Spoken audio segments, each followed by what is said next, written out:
అందరికీ నమస్కారం. ఈరోజు చెప్పబోయే కథ పేరు 'చందమామ లాంటి పిల్ల'. మొదటి భాగం. ప్రపంచ చదరంగపు ఛాంపియన్‌షిప్ చివరి పోటీ.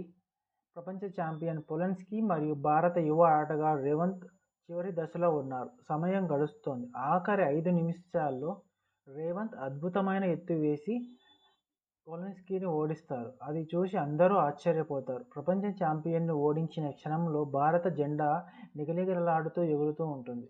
అది రేవంత్ జీవితంలో మొదటి పెద్ద మలుపు. అది తనకు చాలా పెద్ద గెలుపు. అతడు అద్భుతమైన మేధస్సుతో గెలిచినా లోపల మాత్రం ప్రశాంతంగా ఉంటాడు. ఎందుకంటే చదరంగం అతనికి ఆట కాదు, జీవితం. పార్ట్ 2. రహస్య ఫోన్ కాల్. కొన్ని రోజుల తర్వాత రేవంత్కు తన ఆఫీసులో ఉన్నప్పుడు ఒక ఫోన్ వస్తుంది. అవతలి నుండి ఒక మృదువైన స్త్రీ స్వరం వినిపిస్తుంది. హలో, నేను మీ అభిమానిని. మీరు గెలిచిన ఆ ఆట చూడగానే నేను ఫోన్ చేయక తప్పలేదు అని అంటాడు. రేవంత్ ఆశ్చర్యపోతాడు ఆమె మాటలకి. ఆమె తన పేరు మాత్రం చెప్పరు. నా పేరు మీరే ఊహించి చెప్పండి అని చెప్తుంది. నేను నీకు ఒక క్లూ ఇస్తాను అని చెప్పి ఆర్ అనే అక్షరంతో నా పేరు మొదలవుతుంది. మీరు కనుక్కొని చెప్పండి అని ఒక గంట తర్వాత నేను కాల్ చేస్తాను. ఆలోగా చెప్పండి అని చెప్తుంది. ఆ మాటతో రేవంత్ జీవితంలో కొత్త ఆట మొదలవుతుంది. కానీ ఇది చదరంగం కాదు, మనుషుల ఆట. రేవంత్ నవ్వుతాడు.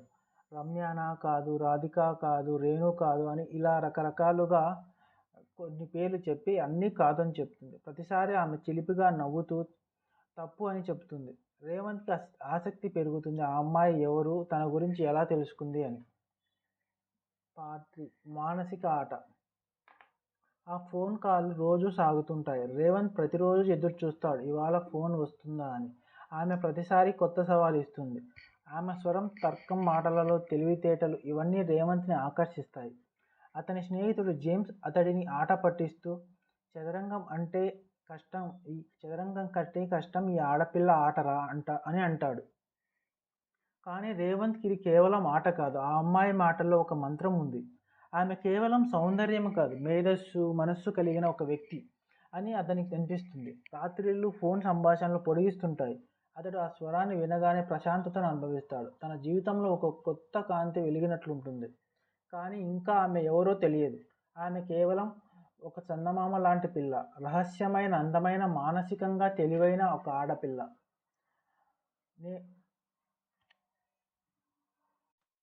కొత్త సవాల్. పార్ట్ 4. రేవంత్ ఇప్పుడు ఆ అమ్మాయి స్వరాన్ని విన్నా చాలు ఒక చిలిపి చిరునవ్వు పెదవులపై రారాడుతుంది. ఒకరోజు ఆమె ఫోన్ చేసింది. రేవంత్ గారు, ఈరోజు మనం మరొక ఆట ఆడుకుందాం. ఏమిటి మళ్ళీ ఆట అని రేవంత్ నవ్వాడు. అవును, మీరు చదరంగం ఆటగారు కదా, నేను మాటల ఆటగత్తెని. ఆమె రేవంత్ను పరీక్షిస్తుంది. తన తెలివితేటలు, జ్ఞానం, సాహసాన్ని సవాల్ చేస్తుంది. మీరు నన్ను కనుక్కోగలరా? మీ మేధస్సుతో నన్ను వెతుక్కోగలరా అని అడుగుతుంది. రేవంత్ ఆసక్తిగా, మీరు ఎక్కడుంటారో అని అడుగుతాడు. చందమామ లాంటి పిల్ల, మీరు చూసే ప్రతి వెన్నెలలో నేను ఉంటాను అని సమాధానం ఇస్తుంది. ఆ సమాధానం అతనిని మంత్రముగ్ధుని చేస్తుంది. తన జీవితంలో ఇంత లోతైన, అర్థవంతమైన మాట ఎప్పుడూ వినలేదు. పార్ట్ 5. మేధస్సు వర్సెస్ మనసు. రోజులు ఇలా గడుస్తూ ఉంటాయి. ఆ అమ్మాయి ఫోన్ సంభాషణలలో ప్రతిసారి ఒక తాత్వికత ఉంటుంది.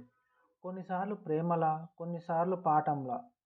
ఆమె రేవంత్ను అడుగుతుంది, మీరు గెలిచింది చదరంగం ఆటనా లేక జీవితంలోనా? ఇంకా జీవితంలో గెలవలేదు అంటాడు రేవంత్. ఆమె మృదువుగా నవ్వి చెబుతుంది, అయితే నిజమైన ఆట ఇంకా మొదలు కాలేదు. ఆ మాట రేవంత్ మనసులో బలంగా మిగిలిపోతుంది. ఆమె కేవలం మాటల్లోనే కాదు, ఆలోచనల్లో, భావాల్లో, అర్థంలోని ఒక అద్భుతమైన స్త్రీ. ఇంతలో రేవంత్ ఆ అమ్మాయిని గుర్తించడానికి ప్రయత్నిస్తాడు. ఫోన్ రికార్డులను చూసి ఆమె ఎక్కడి నుండి మాట్లాడుతుందో తెలుసుకోవడానికి ప్రయత్నిస్తాడు. కానీ ప్రతిసారి ఆ ప్రయత్నం విఫలమవుతుంది. పార్ట్ 6. ప్రేమ పూసిన వెన్నెల. ఒక రాత్రి రేవంత్ ఆఫీస్ టెర్రస్ మీద ఒంటరిగా కూర్చొని వెన్నెలను చూస్తున్నాడు. ఫోన్ మోగుతుంది. అదే స్వరం, మీరు వెన్నెలను చూస్తున్నారా? అవును, మీరు దానిలో ఉన్నట్లున్నారే అంటాడు రేవంత్ చిలిపిగా. ఆమె కొద్దిసేపు మౌనంగా ఉంటుంది. ఆ నిశ్శబ్దంలో ఆమె ప్రేమ దాగి ఉంది అన్న విషయం మాటలు లేకున్నా ఒక అనుభూతి ఇద్దరి మధ్య పాకుతుంది. రేవంత్ మనసులో కొత్త భావాలు మొలకెత్తుతాయి. ఆమెను చూసి ప్రేమలో పడుతున్నానా లేక ఆ రహస్యం ఆకర్షణేనా తనకే తెలియని ఒక సంభ్రమాశ్చర్యంలో ఉన్నాడు. ఆమె చివరిగా చెబుతుంది, రేవంత్ గారు, మేధస్సుతోనే కాదు మనసుతో కూడా ఆలోచించడం నేర్చుకోండి. ప్రేమ అనేది లెక్కలతో గెలవలేరు. రేవంత్కి ఒక్కసారిగా అర్థమవుతుంది, ఇది కేవలం ఆట కాదు, ఇది జీవితాన్ని మార్చే ప్రయాణం అని. పార్ట్ 7, సవాల్. ఒక సాయంత్రం రేవంత్కి ఫోన్ వస్తుంది. ఆ స్వరం ఇప్పుడు మరింత నిశ్చలంగా, లోతుగా ఉంటుంది. రేవంత్ గారు, మీరు నన్ను కనుక్కోవాలంటే నా గురించి అర్థం చేసుకోవాలి. నా పేరు లెక్కల్లో కాదు, భావాల్లో దాగి ఉంది. రేవంత్ నవ్వుతూ చెప్తాడు, అంటే మీరు ఒక పజిల్ ఇచ్చినట్టే కదా. అవును, ఆ పజిల్ మీ మనసు, మీ తెలివి, మీ సమాధానం అన్నీ పరీక్షిస్తుంది. ఆమె రహస్యంగా మరొక క్లూ ఇస్తుంది. నా పేరు ఆర్తో మొదలవుతుంది, కానీ అది అక్షరం కాదు, ఒక అర్థం. వెన్నెల, ఆత్మ, ప్రేమ, ఈ మూడు దగ్గరగా ఉంచండి. రేవంత్ గందరగోళంలో పడతాడు. ఆమె మాటలు ఒక తాత్విక కోడ్లా అనిపిస్తాయి. అతని మనసులో ఆలోచనలతో నిండిపోయింది. పార్ట్ 8, అన్వేషణ. రేవంత్ ఇప్పుడు ఆ అమ్మాయి గురించి తెలుసుకోవడానికి ప్రయత్నం మొదలు పెడతాడు. తన ఆఫీస్ స్నేహితుడు జేమ్స్ సాయం కోరుతాడు. జేమ్స్ నవ్వుతూ, రా, ఇది ప్రేమయ్యరా గాని నీకు కనిపించకుండా ఆట ఆడే ఆడపిల్ల అయితే జాగ్రత్త అని అంటాడు. కానీ రేవంత్ సీరియస్గా ఉంటాడు. తనకు ఇది కేవలం ప్రేమ కాదు, ఒక మానసిక సవాల్. ఆమె ఇచ్చిన ప్రతి మాటను అతడు విశ్లేషిస్తాడు. వెన్నెల, ఆత్మ, ప్రేమ ఇవి ఏకమవుతాయంటే ఆ అమ్మాయి ఎవరో తెలుసుకోవచ్చు అని భావిస్తాడు. అతడు కొన్ని పేర్లు జాబితా తయారు చేసేశాడు. రమ్య, రాధిక, రమణి, రసిక, రేఖ. కానీ వాటిలో ఏదీ సరిపోదు. ఆమె ఇచ్చిన పజిల్ చాలా లోతైనది. ఒక రాత్రి వెన్నెల్లో కూర్చొని ఆమె స్వరం గుర్తు చేసుకుంటూ రేవంత్ తల వంచి తపనగా అంటాడు, ఈ వెన్నెల, ఈ నిశ్శబ్దం, ఇందులో నువ్వు ఎక్కడ ఉన్నావో. ఈ మాటలతో అతని మనసు వెలుగుతుంది. ఆమె పట్ల ప్రేమ పుట్టింది అని తనకే అర్థమవుతోంది. పార్ట్ 9, ప్రేమకు మేధస్సు ఎదురీదినప్పుడు. ఆమె ఫోన్ మళ్ళీ చేస్తుంది. మీకు నా గురించి ఏమైనా తెలుసుకుందామా అని అనిపిస్తుందా? తెలుసుకున్నాననుకుంటున్నాను అంటాడు రేవంత్. మీరు ఒక పుస్తకంలా ఉన్నారు. ప్రతి పేజీ కొత్త అర్థం ఇస్తుంది. కానీ ఆ పుస్తకం చదవడానికి హృదయం కావాలి, లెక్కలు కాదు అంటుంది ఆమె. రేవంత్ మౌనంగా మారిపోతాడు. ఆమె మాటలు గుండెల్లోకి తగిలి తపనగా మారుతాయి. అతడు ఫోన్ పెట్టి అద్దం ముందు నిలుస్తాడు. తనకే ఒక ప్రశ్న వేసుకుంటాడు. రేవంత్, నువ్వు ఆమెను కనుక్కోవాలనుకుంటున్నావా లేక ప్రేమించాలనుకుంటున్నావా అని. తనలో ఆత్మవిమర్శ మొదలవుతుంది. ఇది ఒక మిస్టరీ కాదు, ఇది ప్రేమ మానసిక బంధం. పార్ట్ 10, ఆలోచనల వాన. ఒకరోజు సాయంత్రం రేవంత్ తన ఆఫీస్ టెర్రస్ పై కూర్చొని వెన్నెలలో తడుస్తుంటాడు. అప్పుడే ఆమె ఫోన్ మోగుతుంది. ఆ స్వరం ఇంతకు మించి ప్రశాంతంగా ఉంటుంది. రేవంత్ గారు, మీకు ఎప్పుడైనా ఒంటెతెర అనిపిస్తుందా? ప్రతిరోజు జనాల చుట్టూ ఉన్న మనసులో శూన్యం ఉంటుంది అంటాడు రేవంత్. ఆమె చెబుతుంది, అది నిజమైన బుద్ధి సంకేతం. లోతైన మనసులు ఎప్పుడూ ఒంటరిగా ఉంటాయి. ఆ మాటలు రేవంత్కి తాకుతాయి. తనలో దాగి ఉన్న ఆత్మను ఆమె చూసినట్టుగా అనిపిస్తుంది. ఇప్పటి నుంచి ఆమె మాటలు రేవంత్కి సాధారణంగా అనిపించవు. ప్రతి వాక్యం అతని మనసులో తాత్విక ప్రకంపనలు మారుతుంది. పార్ట్ 11, జీవితం మీద తాత్విక చర్చ. రోజులు గడుస్తాయి. ఇప్పుడు వారి సంభాషణలు కేవలం చిలిపి పజిల్స్ కాకుండా జీవితం, విలువలు, మానవ భావాలు మీద జరుగుతాయి. ఒకరోజు ఆమె అడుగుతుంది, రేవంత్ గారు, చదరంగం మీకు జీవితం నేర్పిందా?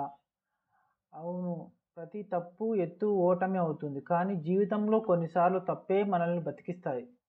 ఆమె మౌనంగా నవ్వుతుంది. అదే తేడా, మీరు లెక్కలతో జీవిస్తున్నారు, నేను భావాలతో జీవిస్తున్నాను. ఆమె మాటలు రేవంత్ హృదయాన్ని కదిలిస్తాయి. ఇప్పటి వరకు ఆ అమ్మాయి అతనిని మేధస్సుతో సవాల్ చేసింది. ఇప్పుడు ఆమె అతని మనసు లోతుల్ని తాకుతోంది. అతడు అనుకుంటాడు, ఇది ప్రేమ లేక ఒక ఆత్మ సంబంధమా? అతను ప్రతిరోజు ఆమె ఫోన్ కోసం ఎదురు చూస్తాడు. ఆ ఫోన్ మోగకపోతే రోజు అసంపూర్ణంగా అనిపిస్తుంది. పార్ట్ 12, వెన్నెలలో ముద్రించబడిన ప్రేమ. ఒక రాత్రి వెన్నెల మరింత ప్రకాశవంతంగా ఉంటుంది. ఆమె ఫోన్ మోగుతుంది, కానీ ఈసారి ఆమె స్వరం కొద్దిగా కంపిస్తోంది.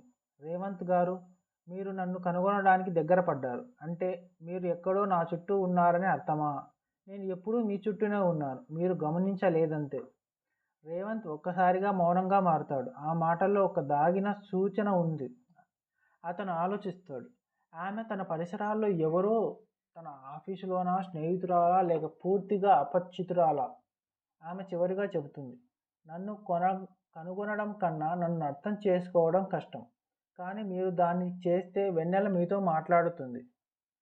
ఈ వాక్యం రేవంత్ హృదయంలో ఒక గీత వేస్తుంది. ఆ రాత్రి అతనికి నిద్ర రాదు.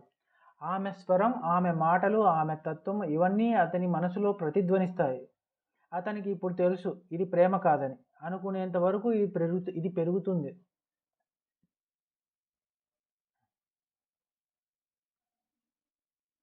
ప్రేమ అని ఒప్పుకున్న వెంటనే అది మాయమవుతుంది. పార్ట్ 13 వెతుకులాట మొదలు. ఆమె చివరి మాటలు రేవంత్ను తట్టుకోలేంతగా కదిలిస్తాయి. నేను ఎప్పుడూ నీ చుట్టూనే ఉన్నాను. ఈ ఆ వాక్యం అతనికి ఎడాపెడా మళ్ళీ మళ్ళీ వినిపిస్తూ ఉంటుంది. రేవంత్ ఆలోచిస్తాడు. ఆమె తనను ఎక్కడి నుంచో గమనిస్తూ ఉంటుందా? తన ఆట, తన ఇంటర్వ్యూలు, తన ఆఫీసు ఇవన్నీ తెలుసుకోవటం ఆమెకు ఎలా సాధ్యమైంది? అతను ప్రతి పరిచయస్తుడిని జాగ్రత్తగా గమనించడం మొదలు పెడతాడు అప్పటి నుంచి. ఆఫీస్లోని అమ్మాయిలను, చదరంగం క్లబ్లో సభ్యులను, మీడియా రిపోర్ట్లను, ఎవరిలోనైనా ఆమె కావచ్చు. అతని స్నేహితుడు జేమ్స్ చెప్తాడు, నీకిప్పుడు ఆమె ముఖం కాదు, నీ ఊహలే మాట్లాడుతున్నాయి. జాగ్రత్తరా, ప్రేమ పిచ్చిగా మారుతుంది. కానీ రేవంత్ ఆగడు. ఆమెను కనుగొనాలనే ఆలోచన అతని జీవిత మిషన్గా మారుతుంది. పార్ట్ 14 సూచనల వెన్నెల. ఒక రాత్రి ఆమె మళ్ళీ ఫోన్ చేస్తుంది. స్వరం కొంచెం కాంతిహీనంగా కానీ భావపూర్ణంగా ఉంటుంది. రేవంత్ గారు, మీరు నన్ను వెతుకుతున్నారు కదా? అవును, ఇక ఆగలేను. మీరెవరో తెలుసుకోవాలనుకుంటున్నాను అంటాడు. అప్పుడు ఒక సూచన ఇస్తాను. మీరు గెలిచిన ఆ ఆట గుర్తుందా? దానిలో మీరు వేసిన చివరి ఎత్తు మీకు నా గురించి చెప్పింది. రేవంత్ ఆశ్చర్యపోతాడు. అతడు ఆ ఆట రికార్డును తెరపై చూసుకుంటాడు. చదరంగంలో చివరి ఎత్తు నైట్ టు F5. అతనికి అనిపిస్తుంది, అది ఆమెతో ఏమైనా సంబంధం ఉందా? F5 అంటే ఫ్రీడమ్ ఫీలింగ్ ఫేట్ అని తలలో ఊహలు పరిగెడుతూ ఉంటాయి. ఆ రాత్రి ఆలోచనలతో గడిచిపోతుంది రేవంత్కి. ఆమె ఇచ్చిన ప్రతి సూచనలో ఒక భావం, ఒక తాత్విక సందేశం ఉంటుంది. తర్వాతి రోజు రేవంత్ తన పత్రికా ఇంటర్వ్యూలలో వెన్నెల ఆడపిల్ల మరియు మేధస్సు అనే చిన్న వ్యాసం రాస్తాడు. అది ఆమెకు చేరుతుందనే ఆశతో. నిజానికి దగ్గరగా. పార్ట్ 15 కొన్ని రోజులు ఆమె ఫోన్ రావడం ఆగిపోతుంది. రేవంత్ మనసులో ఒక ఖాళీ పుడుతుంది. అతనికి అర్థమవుతుంది, ఆ అమ్మాయి లేకుండా తన జీవితం వెలవెలబోయిందని. ఒక సాయంత్రం రేవంత్ బయట తిరిగి వస్తుండగా వెన్నెల కాంతిలో ఒక యువతి చెట్టు నీడలో కూర్చొని పుస్తకం చదువుతోంది. అతను చూసి క్షణం ఆగిపోతాడు. ఆ రూపం, ఆ శాంతం, ఆ గంభీరత ఏదో ఆమెను గుర్తు చేస్తోంది. అతడు దగ్గరికి వెళ్తాడు. ఆమె తల ఎత్తి చూస్తుంది కానీ మాట్లాడదు. ఒక్క చూపులోనే రేవంత్ గుండె బరువెక్కుతుంది. ఆమె కన్నుల్లో అదే ప్రశాంతత, అదే తాత్వికత. అతడు ధైర్యం చేసి అడుగుతాడు, మీ పేరు ఆర్తో మొదలవుతుందా అని. ఆమె చిరునవ్వు ఇస్తుంది కానీ సమాధానం ఇవ్వదు. ఆ వెన్నెలలో ఆ నవ్వు సమాధానం అయిపోయింది. రేవంత్కి అర్థమైంది, తన వెతుకులాట అంతా బయటలో కాదు, తన లోపలే ఉంది అని. ఆ అమ్మాయి ఎవరో కాకుండా ఆమె ప్రతి భావం తనలో నిద్రపోయిన భావాలను మేల్కొల్పుతుంది.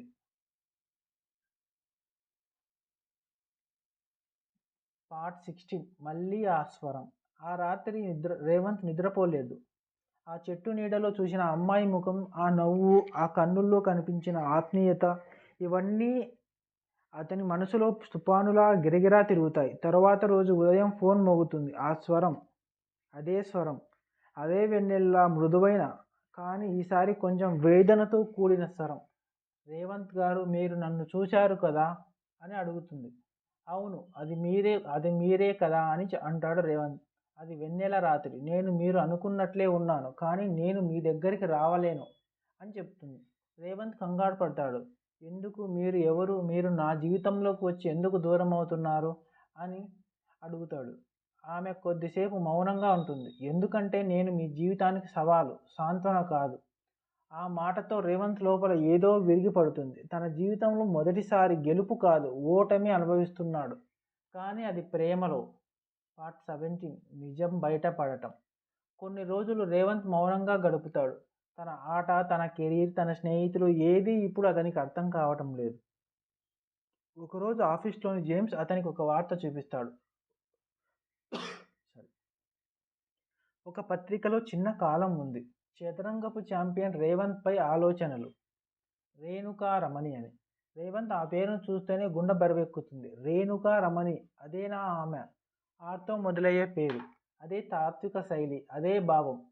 అతను ఆ వ్యాసం చదువుతాడు. అందులో రేవంత్ గెలుపు, మానసిక శక్తి మరియు మానవ ప్రేమ గురించి తాత్వికంగా వ్రాసి ఉంది. ముగింపులో ఒక వాక్యం ఉంది. మేధస్సు గెలవడం గొప్పదే, కానీ ప్రేమలో దాన్ని మానవతా దిశగా మలచడం ఇంకా గొప్పది అని ఉంటుంది. రేవంత్ కళ్ళలో నీరు తేలుతుంది. అతనికి తెలుసు అదే ఆమె స్వరం, అదే ఆమె ఆలోచన అని. పార్ట్ 18 త్యాగం మరియు వెన్నెల. రేవంత్ వెంటనే ఆ పత్రిక కార్యాలయానికి వెళ్తాడు. అక్కడ ఆ కాలం రాసిన అమ్మాయి గురించి విచారిస్తాడు. అప్పుడు వారు చెప్తారు, రేణుకా రమణి గారు ఒకప్పుడు మానసిక శాస్త్రం ప్రొఫెసర్. కొన్నేళ్ల క్రితం కంటి చూపు కోల్పోయారు. ఇప్పుడు ఆమె సామాజిక సేవ చేస్తోంది అని సమాధానం వస్తుంది. రేవంత్ ఒక్కసారిగా దిగ్భ్రాంతికి లోనవుతాడు. కంటి చూపు లేదా? అతనికి అర్థమవుతుంది. ఆమె ఫోన్లో ఎప్పుడూ నేను వెన్నెలలో ఉన్నాను అనేది ఎందుకు అని. ఆమె కళ్ళతో కాకుండా మనసుతో చూసే వ్యక్తి. అతను ఆమె చిరునామా తెలుసుకొని వెళ్తాడు. ఆమె తోటలో కూర్చొని పిల్లల కథలు చెప్తోంది. రేవంత్ దగ్గరికి వెళ్ళి నిలుస్తాడు. రేవంత్ ఆమె దగ్గరికి వెళ్ళి నిలబడతాడు. ఆమె గుర్తిస్తుంది రేవంత్ని. రేవంత్ గారు, మీరు వచ్చారు కదా. అతను మౌనంగా తలూపుతాడు. ఆమె నవ్వుతుంది. అదే వెన్నెల నవ్వు. మీరు నన్ను కనుగొన్నారు, కానీ నేను ఇప్పుడే వెళ్తున్నాను. నా జీవితం మీకు దారి చూపే వెన్నెలలాగా ఉండాలి, బంధంగా కాకూడదు. రేవంత్ కన్నీటి కళ్ళతో చెప్తాడు, మీరు వెళ్ళిపోతే వెన్నెలే మసకవుతుంది. ఆమె చెబుతుంది, వెన్నెల ఎప్పుడూ ఉంటుంది, మనసు తెరిచే ఉంటుంది అని. ఆ మాటలతో కథ ముగుస్తుంది. ప్రేమ ఆవేశం కాదు, అది ఆత్మతో జ్ఞానాన్ని మిళితం చేసిన శాంతి అని రేవంత్ గ్రహిస్తాడు. పార్ట్ 19 కొత్త ఉదయం. ఆ రోజు రాత్రి రేవంత్ ఇంటికి తిరిగి వస్తాడు. వెన్నెల వెలుగులో ఆ అమ్మాయి మాటలు అతనికి మళ్ళీ మళ్ళీ గుర్తొస్తాయి. వెన్నెల ఎప్పుడు ఉంటుంది, మనసు తెరిచే ఉంటుంది. ఆ మాటలలోని తాత్వికత అతనిని పూర్తిగా మార్చేస్తుంది. అతను గ్రహిస్తాడు, జీవితంలో గెలుపు కేవలం బుద్ధితో కాదని, ప్రేమతోనూ కావాలని. తర్వాతి రోజుల్లో రేవంత్ చదరంగం ఆడడం మానేస్తాడు. అతను తన విజయాన్ని ఇతరులకు పంచే దిశగా అడుగులు వేస్తూ ఉంటాడు. బాలల కోసం, కంటి చూపు లేని పిల్లల కోసం ఒక చదరంగ శిక్షణ కేంద్రం ప్రారంభిస్తాడు. ప్రతి రాత్రి ఆ పిల్లలతో ఆడిన తర్వాత వెన్నెల కింద కూర్చొని ఆ అమ్మాయి స్వరాన్ని గుర్తు చేసుకుంటాడు. తన హృదయంలో ఆమె మాటలే మార్గదర్శకంగా నిలుస్తాయి. పార్ట్ 20 ఆత్మలో వెన్నెల. ఒక సాయంత్రం రేవంత్ తన కొత్త సెంటర్ ప్రారంభోత్సవానికి ప్రజలను ఆహ్వానిస్తాడు. ప్రధాన అతిథిగా రేణుకా రమణిని పిలుస్తాడు. ఆమె వస్తుంది, తెల్లని చీరలో, వెన్నెలలో మృదువుగా కనిపిస్తూ. మైదానమంతా ప్రశాంతంగా ఉంటుంది. రేవంత్ మాట్లాడుతూ చెప్తాడు, ఈ సెంటర్ నేను గెలిచిన ఆటల జ్ఞాపకానికి కాదు, నన్ను గెలవడం నేర్పిన ఒక ఆడపిల్ల జ్ఞాపకానికి. ఆమె చూపు కోల్పోయినా నాకు దారిని చూపించింది. రేణుకా రమణి మృదుగా నవ్వి చెప్తుంది, మీరు నన్ను కనుగొన్నది కాదు, నాలోని వెన్నెలను మేల్కొల్పారు. అదే అసలైన విజయం. ఆ క్షణంలో రేవంత్ కన్నీళ్లు పెట్టుకుంటాడు. ఆ కన్నీరు ఓటమి కాదు, ఆత్మశుద్ధి. పార్ట్ 21 వెన్నెలగా నిలిచిన ప్రేమ. కొన్ని నెలల తర్వాత రేణుకా రమణి తీవ్రమైన అనారోగ్యంతో కన్నుమూస్తుంది. ఆ వార్త రేవంత్ను కుదిపేస్తుంది. కానీ ఈసారి అతడు విరగడు. ఆమె అతనికి ఇచ్చిన శాంతిని, ఆలోచనలు గుర్తు చేసుకుంటాడు. ఆమె స్మారకంగా రేవంత్ ప్రతి ఏడాది వెన్నెల ట్రస్ట్ పేరుతో అనాథ పిల్లలకు విద్యా మార్గదర్శకత అందిస్తాడు. ఆ ట్రస్ట్ ప్రతీకగా ఒక చిన్న చిహ్నం ఉంటుంది. వెన్నెల్లో ఆడపిల్ల అని పిలిచే ఒక చిలిపి స్ఫూర్తి చిహ్నం. రాత్రిళ్ళు అతను వెన్నెల కింద కూర్చుంటాడు. గాలి సాగే ప్రతిసారి ఆమె స్వరం వినిపించినట్లుంటుంది. రేవంత్ గారు, వెన్నెల ఎప్పుడూ మీలోనే ఉంటుంది. ఆ మాటలు రేవంత్ జీవితానికి అంతిమ మంత్రంగా పారుతాయి. ప్రేమ, మేధస్సు, మానవత ఇవన్నీ కలిపే ఆత్మకాంతి వెన్నెల్లా ప్రవర్తిస్తుంది. వెన్నెల్లో ఆడపిల్ల, ఇది కేవలం ప్రేమ కథ కాదు, అది మానవ మనసులోని వెలుగు, చీకటిని దాటే ఆత్మయాత్ర. రేవంత్ ఆడిన చివరి ఆట చదరంగంలో కాకుండా జీవితంలో గెలిచింది. జ్ఞానం గెలవడం కాదు, ప్రేమతో దాన్ని వెలిగించడం నేర్చుకో.